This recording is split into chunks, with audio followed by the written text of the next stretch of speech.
պատալես, մանը ստոպ կանում եք։ Սա ուդարը վերջնում է իրա վրա, ոնց որ վերցրել է, այդ հարվածները, ու վերցնում է ջախջախված երեգի գետից։ Հիմա գնում ենք Մատթեոս ավետարան, միտիկ բացենք Մատթեոս ավետարան 27 գլուխ 29 խոսք։ Եվ փշե պսակը սարքելով դրեցին նրա գլխին, եւ եղեգ մի ձեռքում տվեցին նրան, եւ նրա առաջ ծռվելով ծաղրում էին նրան եւ ասում. ողջունի քեզ հրյաների թագավոր։ Գիտեք ի՞նչն է հետաքրքիր։ Մենք տեսնում ենք այստեղ մի կերպար, մի դեպք կա ներկայացնում, որտեղ որ զինվորները ծաղրում էին Հիսուսին ու դրեցին իր գլխին փշեպսակ, ու նրա ձեռքը տվեցին ինչ։ Չեմ լսում։ Եղեգ։ Գիտես ինչ, այն ջախջախված եղեգը, որ Տերը ասում է Եսայի մարգարեության մեջ, որ ես չեմ կոտրի, այդ եղեգը, երբ որ հայտնվում է Քրիստոսի ձեռքերի մեջ, դառնում է թագավորի ձեռքի գավազան։ Եթե քո կյանքը ջախջախված է, ու այդ ջախջախված ժամանակ դու ցույց չես տալիս, որ այդ ջախջախված վիճակից առիթավորի օգտվի սատանան,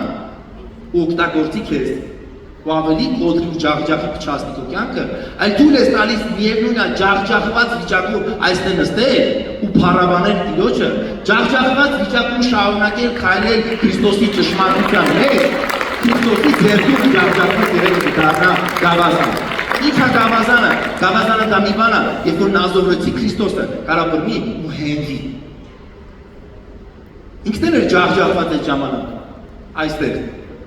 Իրա վրա թքել էին, խայտարակություն էր կրել, ապտակել էին, արուն էր գնում, պրոշտը տրաքել էր սենքերի արուն էր հոսում, ատամը կարող է չգիտեմ ջարդվել էր, չգիտեմ քիթը ծռվել էր հարվածից, աշկի տակ կապուտ էր, արունը գնում էր, կներեք թքել էին սենց իրա երեսին գունդ, սենց գնում էր այդ թուքը, ու տես կանգնած էր, ու իրա ձեռքը տվեցին պատկերացնում գավազան, որը կազմված է եղեգից։ Ու ինքը բռնած այդ եղեգը, որը որ հիշում է Եսայի մարգարեության մեջ խոսքը, որ ասում է ջախջախված եղեգը, ինքը ընդունելով այդ ջախջախումը իր կյանքի վրա, չթողեց, որ այդ եղեգը ջախջախվի վերջնական ու չկոտրեց ինքը։ Դա դարձավ հինգ, որից ինքը պահեց ու կանգնեց որպես թագավոր, ու այդ եղեգը ունեցավ ստատուս։ Գիտեք որ ստատուս է, երբ որ ժամանակին ոտի տակ էր, ու ավտոների պագիշյաների տակ էր արգելի, դարձավ Քրիստոսի ձեռքի գավազանը։ Ինչի համար, որովհետև մի հատ պրինցիպ կա կարևոր, որն է հարցը, գիտեք հարցը որն է, նայեք, դարձավ գավազան, բայց ջախջախումից դեպի գավազան դառնալը կա պրոցես ու կա պատասխանատվություն։ Գիտեք ի սիրելի քույրեր և եղբայրներ, սիրելի եկեղեցի, սիրելի մարդիկ, որ դիտում եք, երբ որ մենք Աստծուն հավատում ենք, հավատքը Աստծո խոսքը ասում է առանց գործերի մեռած է։ Ինքնստինքյան ոչ մի բան չի լինում։ Երբ որ ինքնստինքյան հրաշքները չեն լինում։ Կարես տեղ պրոստը նստես ու հրաշք լինի, տես չի լինում։ Ինքնստինքյան բան չի լինում։ Երբ որ օրից նոր մոտիկացան Հիսուսին բոլոտներ, եթե չեմ սխալվում 10 բոլոտների, ու Հիսուսին իրանք ասես, գնացեք ձեզ քահանաներին ցույց տվեք։ Գիտեք իրանք ինչ արեցին, իրանք շրջվեցին 10 հոգիներ ու սկսեցին ինչ անել։ Գնա գործողություն անել։ Երբ որ գործողություն էին անում, իրանք քայլում էին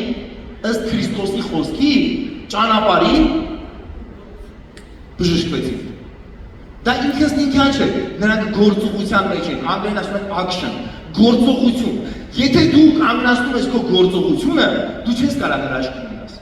Եթե դու գործողություն ես անում ըստ Աստծո խոսքի ճշմարտության, այդ գործողության ժամանակ ճշմարտությունը կբերի հրաշք քո կյանքի մեջ։ Ամեն։ Գիտեք շատ անգամ մենք աղոթում ենք ու նստում սպասում ենք։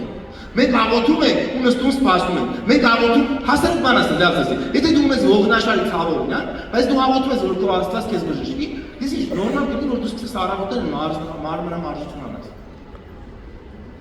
Եթե քեզ ասում են խոլեստերինդ բարձր, նորմալ կլինի, որ դու ասենք օրինակ քաղցր ու խմորել չուտես, ու դրա հետ մեկտեղ աղոթես, որ Աստված քեզ բժշկի, ու առավոտները հենց սկսես վազել, որ փորդ իջնի օրինակ, նիարես։ Օրինակ խոլեստերինդ պակասի։ Այդ պրոցեսի մեջ կարող է, եթե ինչ-որ մեկի մոտ մի տարում պետք է անցնել, կարող է մի ամսում քո մոտ անցնի, որտեղ Աստված ներգործի ու այդ հրաշքով ավելի շուտ, ավելի հզոր ձևով այդ դու ստանաս քո հրաշքը։ Օրինակ եմ ասում, Այսինքն կան իմաստ, որը որ մեր մասն է նույնպես պատասխանատվությունն է, սիրելի քրիստոնյա, սիրելի հավատացյալ, Աստված մեր փոխարեն չի անելու ոչ մի բան։ Անելու ենք մենք մեր բաժինը, Աստված էլ իր բաժինն անելու հրաշք կա լինելու։ Ամեն։